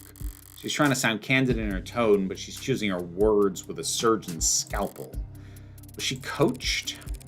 Is that the truth, or is that your statement as VP of Android Futures? It's both, of course. Dr. Asher was always more than happy to hold himself up and work independently. We both know that. True, he could be pretty reclusive. I'm sure it caused all kinds of headaches, him disappearing on you all like that. Must have been especially difficult when he came back with breakthroughs that propelled Noble to the top of the industry. You should take a seat. If that's everyone, shall we begin? Assholes. Friendly bunch. Is there a problem with the sound? Anyone get muted by accident? No. Okay. Thanks for having me. I don't want to take too much of your time. I'm actually a bit flustered having you all show up here. I didn't expect to talk to anyone higher up than a service associate. You're investigating the death of Dr. David Asher. Why wouldn't we take that seriously? Because you want me to go away. At least half of you do. The others aren't sure yet. You must be confused. The board is, as always, united in its decision and its vision for the direction of this company. Nice corporate line there. Uh-huh. A board of directors is just 13 roulette-rolling psychopaths who get together and vote on whether or not to execute their CEO every 6 months. None of them would be where they are if they were anything else. But I happen to know how that kind of person thinks. The way I see it, there are 2 possible outcomes. Option 1, you oppose me, shut me out completely, stonewall me, stall me, and wait for me to walk into trial so unprepared and ill-informed that I inevitably lose. Obviously, I don't like this option. But you can't be big fans of it either. If I lose, the world will learn that David Asher was killed by an android he programmed. Then every customer you've ever had, and every lawyer they've ever seen on TV, and every firebrand strapping young 60-year-old junior senator, what a great detail, looking to make a name for themselves, will use your company balance sheet as their personal chew toy. The company is more than capable of, after which the state still might just gobble you whole and throw down enough sanctions to deperson whomever among you cries no fair. The company and its allies at the Capitol can more than fend for themselves. Yes, probably, but not definitely. Which makes it a gamble. Still my turn to talk? Then there's option 2. You cooperate with me. I use what you give me or forge for me to win at trial, proving that David wasn't killed by an android, and when the market opens tomorrow morning, you all get another round of stock buybacks in on the initial dip. Then pat yourselves on the back for staying calm as you continue to profit off David's legacy for the next 100 years, and you won't even have to worry about him speaking out of turn. That's only if you win. If the company cooperates with you, denies that David was killed by, and the state beats you anyway, it would be catastrophic. Yeah, it's a gamble.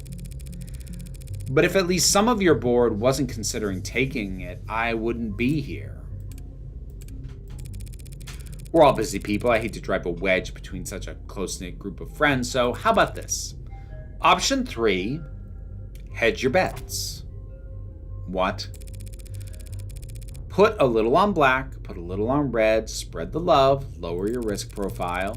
Don't make any statements about the trial. Tell the media the state's got your windpipe in a vice. Wait until just before the markets open on Monday morning to send out your PR package for rubber stamping, after you already know who's won. One way or another, this trial will be over before the end of the day, and you'll never hear from me again. So just don't shut me out completely for another few hours. And does anyone second that motion? Very well. We can answer some of your questions, counselor. Better make them count then. No reason to be shy now.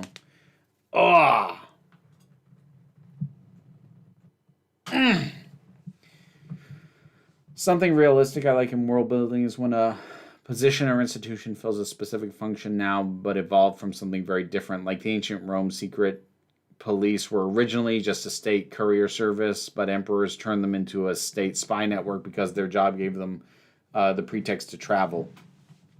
I like Morgan a lot too, Morrow. The poison that killed David Asher has been identified as synatonin. You're familiar. It's one of our many patented materials, as I recall. You recalled it pretty easily yesterday. Gee, what changed? But intellectual property law can be very complex, Counselor. I'm not sure how much I or anyone at the company could tell you about synatonin at this time. Well, if you can't tell me about it, who could? You did lead its development, didn't you? Yes, I oversaw the project, which just makes it a much harder to speak freely without compromising the confidentiality of the teams that reported to me. I understand. It sounds like bullshit and I don't believe it. But I'm not asking for trade secrets here. It's a perfect match for the only foreign substance found in his blood. Synatonin is what killed him. The state will say the same. That's not possible. Care to elaborate? I'm sorry, I can't say any more at this time. Well, so much for cooperating. And if I were to ask you as an officer of the court, then I would ask you to be patient and wait until this afternoon. ADA Rockford has already called me to testify. Already? Damn it, I got cocky because of the cops' late arrival. Emma must have gone straight for the throat first thing this morning, left the investigating for later. Hell, knowing her, she probably managed to ID the synatonin before she went to bed last night. So, are we still having this conversation then? As I said, I'm sorry, but I have to take more than just my personal feelings into consideration here. There's a great deal at stake. Corporate speak for you're too stupid to understand why I'm being dense. She's just trying to shield the company, plain and simple. LARPing as Helen Young Dark on a crusade against government overreach. But if she was busy defending nobles, she might be leaving herself unguarded. Why is she here? Anyway, why am I speaking to her and not her lawyers? That's right. This is a vulnerable position for her. She wouldn't put herself in check like this, not unless she was forced to. So that's it. Acting as their mouthpiece isn't some honor for her. This is a punishment. She's being used as a meat shield. They're upset with her, perhaps even suspicious of her. Time to find out why.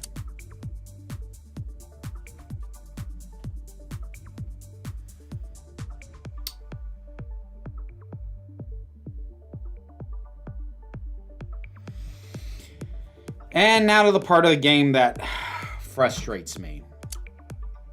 To reiterate, I get really irritated with this because I don't know where Morgan is going with any of these prompts. And as a result, it makes it almost a blind guess for me, which isn't fun. So hold on a second.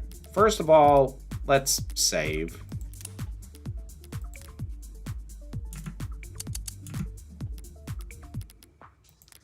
Let me check something in the settings. Read only, text not away. Display controls on, testimony, insights on, tutorials on. Nope. High roller mode on. Camera motions, glitch effects. Okay. Okay.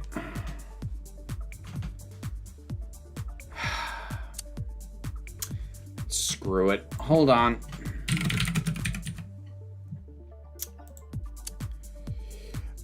I am just going to look it up because I remember how irritated I got playing this before last time, and yeah, I'm just not in the mood to get that annoyed again. So hold on, where are we?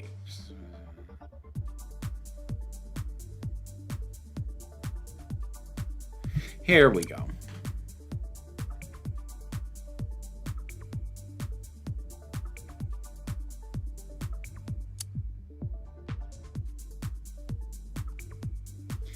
Yeah, like I just looked up the best way to play this out, and that is That would not have occurred to me. That literally would not have occurred to me. So what I'm supposed to select is David's will, but I wouldn't have because I don't know where she's going with it. I don't know what about David's will she would use to make the point. I don't like this. Has David's will been located? It had never gone anywhere. It's still in the safety deposit box. We'll retrieve it and have it read once all the unknowns surrounding his death have been made into knowns. So David's will hasn't even become part of the equation yet. Might not be for weeks at this rate. Is that calculated, though?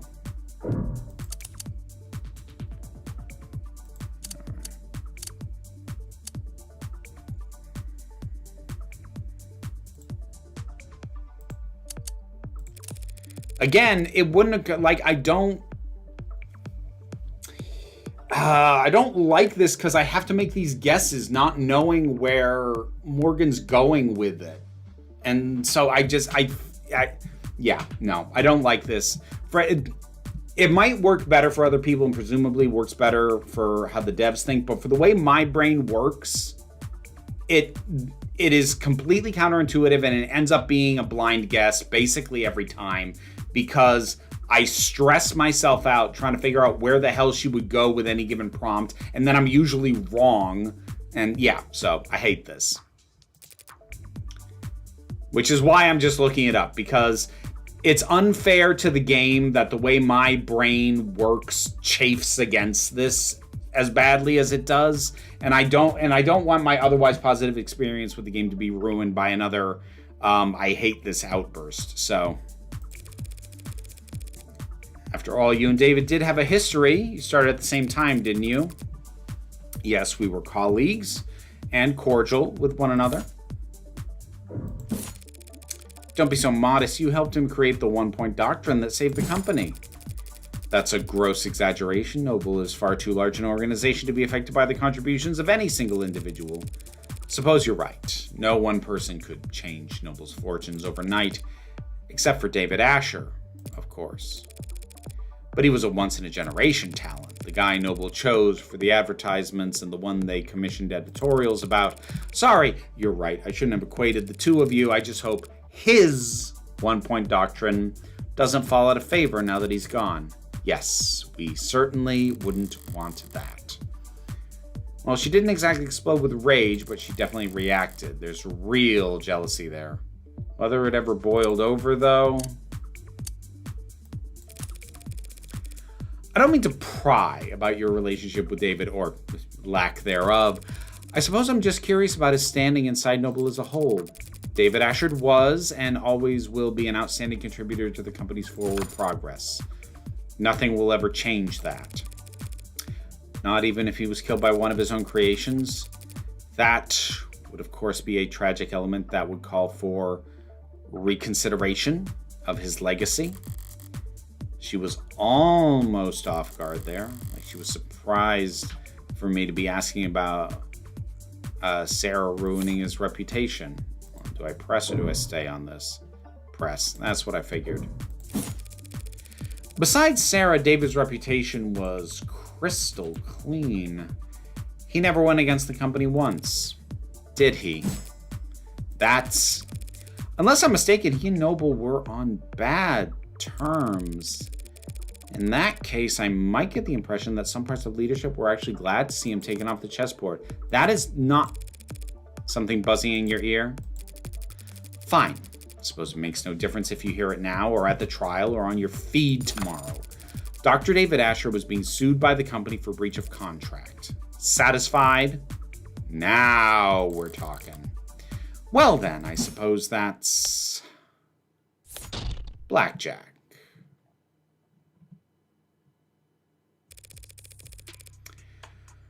So you couldn't have mentioned this breach of contract earlier. Not without complicating the company's position unnecessarily? No, but there's no hiding it at this point. It'll all come out soon enough. There's a paper trail. Much more than that, we've been making moves to let him go for some time. Noble Electronics parting ways with David Asher. Must have been one hell of a breach of contract. What did he do? He betrayed the confidence of the board. Was he contesting the suit? Putting up a fight? Engaging in a legal battle against a mega corporation without even telling me? Until recently, yes. You mean until he died? How recently? We spoke on Friday. Was that what you two talked about in his parlor? No, this was earlier in the day. We were in this room, actually. Him, me, several members of our legal department, and it was arbitration. Did you come to an agreement? A compromise. He would resign from his position in 2 quarters, foregoing royalties on any product we would develop over the next 24 months. In exchange, he wouldn't be publicly fired, and he could still be credited for all past, present, and future filings. How very reasonable. On paper, maybe. No matter what the deal was, letting go of David Asher is insanity. Reasonable, yes. We ended on a good note, I'd like to think. We shook hands, even took a photo. Given how many of your patented stuff he developed, why would you... Like, if he was causing a problem, I get it, but why would you flat out let him go? Yeah, that looks lovely. Oh, David is fucking miserable. Oh, sweetheart. Something funny? I didn't know the board told jokes. They don't. That was legal expressing their displeasure with how much paperwork my good note ending left them stuck with. Children. It was just one night of overtime. So while they were spending their Friday nights blowing the ink dry, you paid a visit to David's penthouse. Something left unfinished? Professionally, it was a good meeting. There was no yelling, no finger pointing, much cleaner than expected, but Dr. Asher did not want to retire.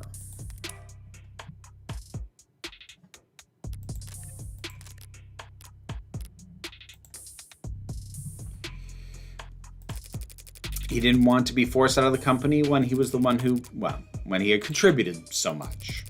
I didn't enjoy doing that to him, so I came over that night to apologize to him. We talked, reminisced. When he brought out the drinks, I thought we'd be toasting to a new day. A few minutes later, he was dead because of that AI. That AI. Any idea how it came to be? As I said, I had no idea he was working on it. My question is more broad than that. If you really believe David built an AI, how do you think he did it? How does Noble Electronics think he managed to work around the tenants? It's quite beyond my area of expertise. No one at the company would call themselves an expert in illegal technology. But some in the R&D department have theorized that he created what they call a wax-wane decaying priority loop, which, as I understand it, is an unstable, resource-intensive theoretical method of pseudo-randomizing the weight amongst preset tenants. Well, about as far off target as it gets with that guess. Yep. Yeah, indeed. But that kind of inelegant brute force nonsense seems a far cry from the kind of thing David would create. And I seem to have taken us over our allotted time slot. But I didn't even get to wave goodbye. You're serious about this trial, don't I look it? You're not just making a play, you're actually going to defend that thing? I'm just defending myself, Ms. Young. Oh yes, of course you are. My mistake. I hope you might be rooting for me, to tell you the truth. I may yet save everyone's stock options. The stock options will be alright either way, they always are. That gamble I offered your board, which outcome would you bet on? Finally, an easy question. What I would bet is that whatever the outcome the company will get, it will eat it up and shit it out with very little difficulty. You painted an ugly picture back there, but I've already seen the future, and it's just another marketing gimmick. The great Dr. Asher, too smart, too bold, too far ahead of his time, what spark of his genius remains buried in the inspired Animate 19. I guess that depends on... You were exactly right. He is more valuable to Noble as a dead man. Dead men can step out of line, or put their foot in their mouths, or hold politically inconvenient opinions. To a good salesperson, a dead man is just another selling point.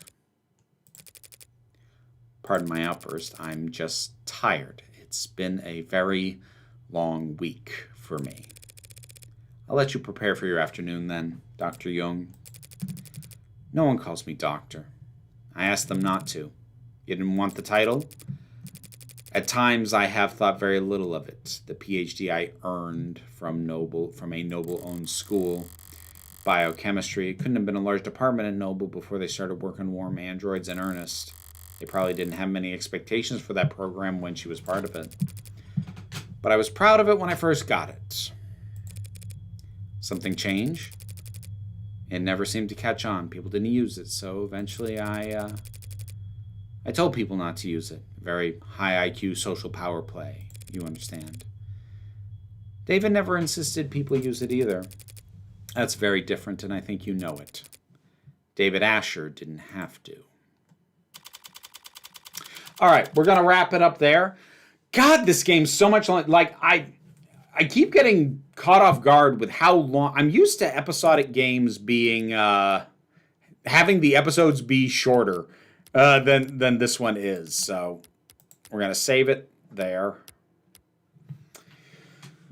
Do you know there's a YouTube channel that's doing season breakdowns of imaginary seasons of Doctor Who that came out between 1988 and 2005? Oh, that's cute. That's a neat idea. Did David poison himself to put Morgan on that trial because he would have been compromised to open up a scandal about the substance, why he poisoned himself to get Morgan on it?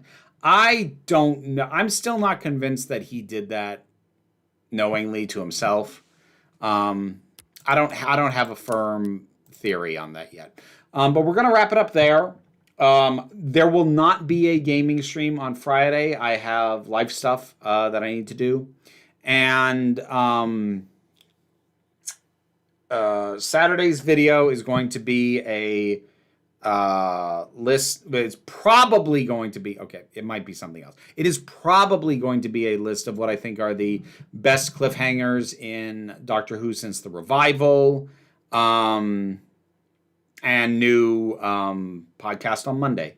So thank you very much for joining me for this. Take care of yourselves. Be well, be safe, and be kind.